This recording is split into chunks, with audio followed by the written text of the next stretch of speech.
अर्जुन की प्रतिज्ञा। महाभारत के युद्ध में एक निर्णायक दिन आया जब अर्जुन रणक्षेत्र से दूर थे।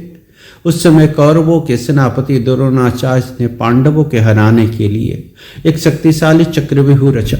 अर्जुन का वीर पुत्र अभिमन्यु, जो चक्रव्यूह को भेदने में कुशल था, उसमें घुस गया।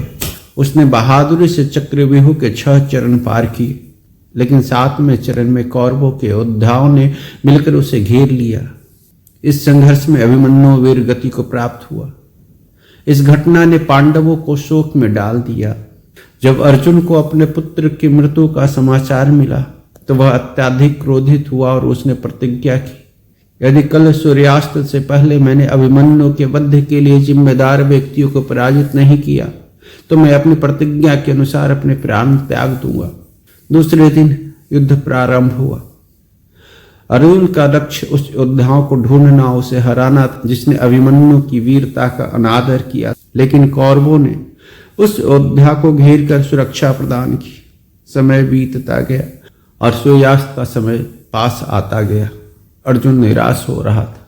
तभी भगवान श्री कृष्ण ने अर्जुन को प्रेरित किया, पार्थ, अपनी ऊर्जा को संगठित करो, अपने लक्ष्य तक पहुंचने के लिए पूरी शक्ति और धैर्य से प्रयास करो। यह सुनकर अर्जुन ने नए उत्साह के साथ युद्ध किया और धीरे धीरे कौरव सेना की रुकावटों को पार किया। जैसे ही सूर्यास्त का समय आया, श्री कृष्ण ने अपनी रणनीति का उपयोग किया। उन्होंने एक ऐसी स्थिति बनाई जिसे आकाश में सूर्य ढक गया और ऐसा लगा कि सूर्यास्त हो गया है।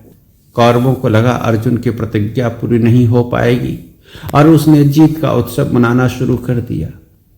लेकिन तभी अर्जुन ने देखा कि उसका लक्ष्य सामने आ गया है। श्री कृष्ण ने कहा, पार्थ, यही समय है, अपना धनुष उठाओ और अपने लक्ष्य को साधो। अर्जुन ने अपने अद्भुत धनुर्विद्या कौशल का प्रदर्शन करते हुए अपने लक्ष्य को हराया। इस प्रकार उसने अपने पुत्र की मृत्यु का प्रतिशोध लिया और अपनी प्रतिज्ञा पूरी की।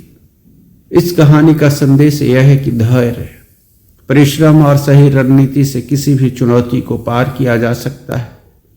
अर्जुन की प्रतिज्ञा केवल एक वादा नहीं थी, बल्कि अपने कर्तव्य और न्याय के प्रति उसकी निष्ठा का प्रतीक थी।